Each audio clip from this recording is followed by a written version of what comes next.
čast promovirati 19 novih doktora znanosti iz područja društvenih znanosti, polja još po starome informacijskih i komunikacijskih znanosti.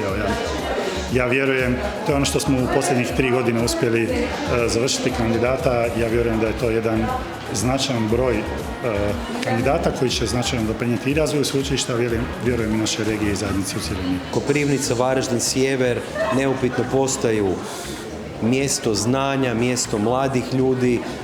To je sigurno jedna sjajna šansa za naše gospodarstvo, za njegov daljnji razvoj, a znamo da Sjever već sada je generator rasta i razvoja Republike Hrvatske i sigurno je da će ovo ostati upisano onim finim nitima, finim slovima u povijest Koprivnice i sveučilišnog obrazovanja u Koprivnicu, jer prvi se uvijek pamti, to je tako.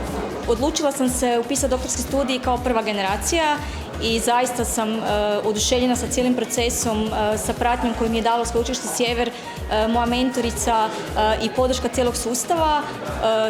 Doktorski studij je iznimno kompleksan i zahtjevan, jedan samostalan put koji iziskuje od doktoranda u stvari da samostalno nekako kroči tim putem znanosti. Tako da sam iznimno ponosna na sve svoje kolege koji su došli do kraja i obranili doktorsku disertaciju koja je zaista kruna tog jednog znanstvenog puta. Bez novih ljudi, bez nove krvi, novih ideja nema ni razvoja, ni budućnosti, ni jedne ustanove, pa tako ni Sveučilišta Sjever. Vjerujem da ćemo u skoro vrijeme ustrojiti i pokrenuti novi doktorski studij iz područja tehničke znanosti, s obzirom da Sveučilište Sjever je primarno STEM